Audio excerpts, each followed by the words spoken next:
bantuan yang sekarang diberikan adalah yang terbesar. Ya. Kenapa terbesar? Yang pertama, untuk Mabes TNI ini mengerahkan kekuatan full, baik personil maupun peralatan dan logistik. Warahmatullahi wabarakatuh. Selamat siang, salam sejahtera kita semua, rekan-rekan media sekalian. Baru saja kami dalam formasi lengkap di sini ya. Saya sendiri Kepala BNPB, kemudian dari Mabes TNI ada Bapak Kasum TNI, kemudian dari Kemhan ada Bapak Kabaradahan, ya. Kemudian dari Basarnas, tadi anggotanya akan berangkat, ini ada Bapak Deputi Operasi Basarnas. Kemudian dari Kementerian Koordinator, Bapak Menko PMK kebetulan mendelegasikan kepada Bapak Sesmenko ya. Kemudian dari Angkatan Udara sebagai tuan rumah, di sini ada Pangkoop 2 dan jajarannya. Dan tidak lupa dari Basnas juga hadir. Kita semua dalam formasi lengkap ini untuk melepas tim kedua. Rekan-rekan media sekalian, terjadinya gempa bumi di Myanmar dan Thailand, ya, itu tentu saja Indonesia sebagai negara yang besar di kawasan ASEAN, bahkan beberapa tahun yang lalu juga menjadi ketua ASEAN, ya, ini tentu saja tidak tinggal diam. Sejak kejadian tanggal 28 hari Jumat siang ya 12.50, hari Minggu meskipun suasananya masih Lebaran itu tidak ada alasan. Hari Minggu langsung dilakukan rapat koordinasi.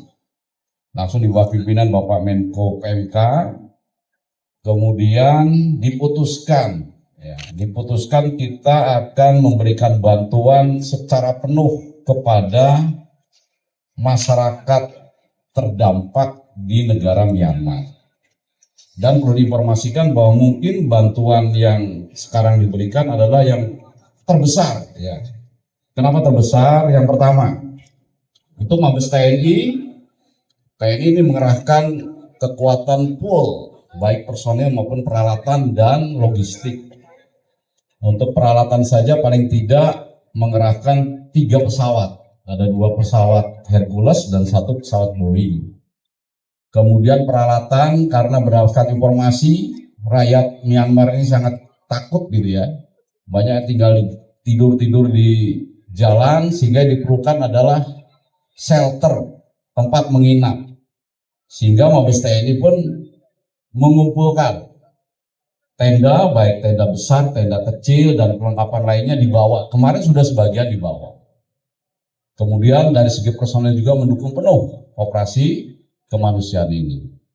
Kemhan tentu saja tidak ketinggalan ya. Kemhan mengkoordinir juga kemarin juga perlengkapan dan logistik baik permakanan maupun shelter juga sebagian sudah dikirim ke sana. Kemudian Kementerian Kesehatan menyiapkan 1 tim EMT ya.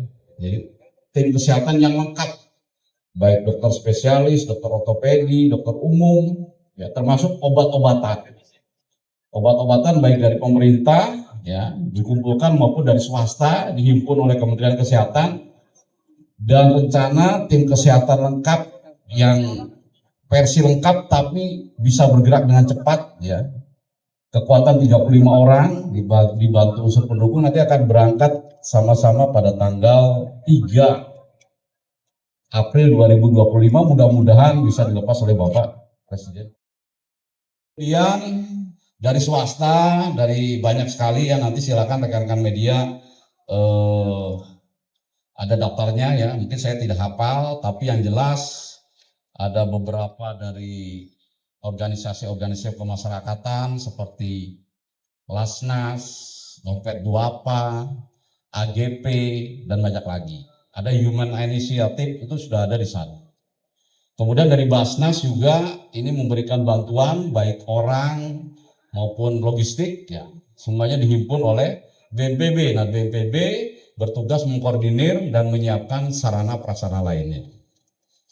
Kemudian nanti hari Kamis insya Allah ya rekan-rekan media sekalian akan berangkat 2 pesawat. Ya, 1 pesawat Garuda 747-800 berisi personil delegasi resmi. Kurang lebih personil intinya 16 orang, ya, dipimpin oleh Bapak Menko PMK, didampingi oleh saya Kepala BNPB, kemudian dari TNI, dari Bapak Kasum TNI, informasi juga mau berangkat, dari Polri juga nanti akan mendampingi. Ya. Polri bergabung dalam tim MT, Kementerian Kesehatan, dan mendukung dalam tim-tim lainnya. Jadi mungkin di tim belakang juga ada personil dari Polri. Ya, jadi semuanya terlibat. Nah, 2 pesawat itu, yang pertama hari Kamis nanti diisi oleh personil delegasi resmi, ya. Kemudian 1 pesawat kargo dengan isinya adalah barang-barang yang sangat dibutuhkan bagi masyarakat terdampak bencana. Itu dengan tonase sekitar 80 ton. Nah, tentu saja dengan bantuan baik personil, kesehatan maupun logistik, paling tidak Indonesia bisa sangat berkontribusi untuk membantu penderitaan masyarakat Myanmar yang sedang menderita. Dan sebagai informasi yang lengkap, ada tim kesehatannya, ada tim pencarian pertolongannya, ada logistiknya. Ya, sejauh ini baru Indonesia. Ya, kita patut bangga bahwa pemerintah Indonesia sangat peduli pada masyarakat negara lain yang sedang tertimpa bencana. Mungkin seperti itu gambarannya, rekan-rekan media sekalian. Terima kasih. Izin Pak, Walda dari Antara. Mau tanya Pak, ini kalau bisa dijelaskan secara rinci, tugas di sana nanti BNPB akan bergerak di bidang apa, Basarnas akan bergerak di bidang apa, dan Basnas mungkin akan bergerak di bidang apa? Secara pekerjaan di lapangan itu akan seperti apa? Itu pertama. Kedua, dari BNPB apakah sudah melakukan koordinasi dengan pemerintah setempat atau tim BNPB setempat dari mulai untuk proses masuk bantuan sampai dengan proses pengerjaan di lapangan, itu koordinasi sudah sejauh apa Pak? Dan kira-kira kendalanya akan seperti apa sih Pak yang akan dihadapi dalam proses evakuasi misi kemanusiaan ini Pak? Baik, tentu saja kita sebelum menentukan tim-tim yang tadi saya sebutkan, yang pertama kan harus koordinasi. Dan kita juga bergerak atas permintaan. Itu negara Myanmar ini kan sementara ya dikuasai oleh junta militer. Sehingga tentu saja hubungan diplomatiknya tidak sama seperti negara-negara yang tidak dalam kondisi seperti itu. Tetapi dari pemerintah Myanmar yang junta militer sudah mengirimkan permintaan bantuan. Ya, sehingga itu terus disikapi oleh Kementerian Luar Negeri, berkoordinasi, dan kita bisa masuk ke sana. Mereka tangan terbuka karena memang menunggu bantuan dari Indonesia. Nah, bandara yang bisa didarati itu bukan di ibu kota Yangon, ya, karena Yangon dengan pusat bencana ini masih cukup jauh. Kondisi normal 4-5 jam, tapi sekarang karena terkena gempa bisa 12 jam jalan darat. Sehingga kita masuknya ke bandara Naypyidaw. Ya, di sana sudah ada tim pendahulu yang berkoordinasi. Ya, TNI juga sudah masuk, Polri juga sudah masuk berkoordinasi untuk mengamankan, karena memang mungkin media tahu bahwa situasi keamanan di Myanmar masih tidak sebaik di negara kita. Tetapi hasil koordinasi terakhir dengan atasnya pertahanan di sana untuk Yangon dan Naypyidaw relatif aman. Ya, biasanya kalau dalam kondisi bencana, konflik-konflik lokal tuh mungkin berhentilah ya, karena semuanya fokus untuk membantu masyarakat yang terdampak. BNPB bertugas mengkoordinir semua operasional. Karena sesuai Undang-Undang Nomor 24 2007, ketika ada operasi tanggap darurat seperti sekarang, ya BNPB diberikan wewenang untuk mengkoordinir fungsi komando. Nah, tentu saja dari segi bertanggung jawab pelancaran operasi ini dari mulai awal sampai terakhir kepada Bapak Presiden Prabowo Subianto, termasuk anggaran. Basarnas tugasnya adalah mencari korban, pencarian pertolongan. Syukur-syukur masih ketemu yang hidup. Kalau kemarin kan di media masih ada yang bertahan, tapi kalaupun tidak hidup, ya nggak apa-apa. Ini jenazah, seperti pengalaman di Turki, waktu seminggu Basarnas dengan tim yang lebih kecil daripada sekarang, dengan perlengkapan yang lebih minim, itu bisa menemukan 15 jenazah. Luar biasa itu, kondisi cuacanya di bawah 0, dingin. Kalau sekarang cuaca di Myanmar relatif sama dengan Indonesia. itu akan mencari. Nah, EMT tim kesehatan tentu saja ini memberikan pelayanan kesehatan bagi masyarakat terdampak. Ya. Tugasnya berapa lama? Saya kemarin menyarankan kepada pemerintah sebulan. Kenapa sebulan? Ini pengalaman berdasarkan di tempat-tempat lain. Kalau waktu di gempa Turki itu 3 minggu. Setelah itu pemerintah negara yang bencana sudah bisa mengambil alih karena sudah normal. Sehingga kita bisa kembali. Kemudian Basnas, ya Basnas bagian dari pemerintah juga mendukung. Basnas siap 1x24 jam, baik personil maupun logistik. Dan untuk pengiriman ini, kami prioritaskan logistik dari non-pemerintah dulu. Kami semuanya diberangkatkan, kekurangannya adalah dipenuhi oleh pemerintah lewat BNPB.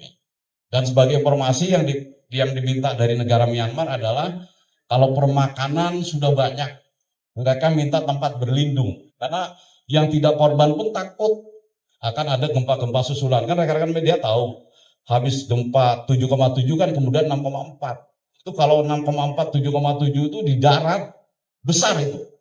Kalau di negara kita Cianjur itu 10 km di darat, 5,6. Bayangin aja, udah hancurnya seperti itu. Ini 7,7 loh.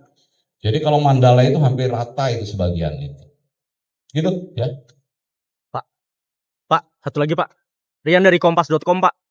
Ini apakah Pak, izin Rian dari kompas.com. Ini apakah BNPB sudah ada update terbaru mungkin soal korban jiwa dari WNI, apakah ada gitu Pak, dan mungkin korban luka-luka sudah ada update-nya dari gempa ini? Itu saja Pak, terima kasih sebelumnya. Nanti untuk lebih jelasnya dari Kemlu ya, nanti dari ada yang bisa menjawab. Tapi yang informasi kami peroleh, begitu terjadinya gempa kan yang dilakukan pemerintah Indonesia baik di Myanmar maupun di Bangkok, WNI seperti apa? Nah sejauh ini WNI aman, alhamdulillah, baik yang luka-luka, apalagi korban jiwa tidak ada. Tetapi untuk lebih jelas update-nya nanti silakan bertanya ke jajaran Kementerian Luar Negeri. Gitu ya. Ada lagi? Bapak izin Kompas TV ingin memastikan terkait dengan hari kemarin ada 31 orang, lalu nanti di hari Kamis kurang lebih ada belasan orang, mungkin bertambah juga. Tapi berarti bisa dibilang hari ini penegasan yang paling banyak Pak personelnya, dan boleh disebutkan Kak berapa masing-masing? Ya baik, untuk kemarin kan 31 tuh tim pendahulu ya. Jadi yang gabungan dari BNPB, Basarnas, TNI,